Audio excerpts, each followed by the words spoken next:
ननकाना साहब के इलाके मंडी फैज़ाबाद में निजी स्कूल के प्रिंसिपल और जमात इस्लामी के मरकज़ी रहनुमा डॉक्टर राशिद फ़ारूक साहब ने अवामुन्नास में कोरोना वायरस की हिफाजत के पेश नज़र अवाम में फ़ेस मास्क तकसीम किए, जिस पर इलाका और अवाम ने उनके एहसन इक़दाम को सराहा। इस मौका पर डॉक्टर राशिद फ़ारूक ने कहा कि सोसाइटी के मुखय्यर हज़रात को इस काम में आगे आना चाहिए।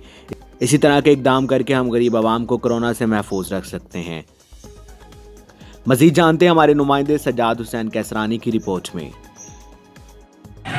जी नाज़रीन, मैं इस वक्त मंडी फैज़ाबाद के अंदर मौजूद हूँ। यहाँ पर कोरोना वायरस की आगाही तदबीर के लिए डॉक्टर राना राशिद फ़ारूक साहब ने शहरियों के अंदर मास्क तकसीम किए। आइए नाज़रीन वो मनाज़िर आप दिखाते हैं। जी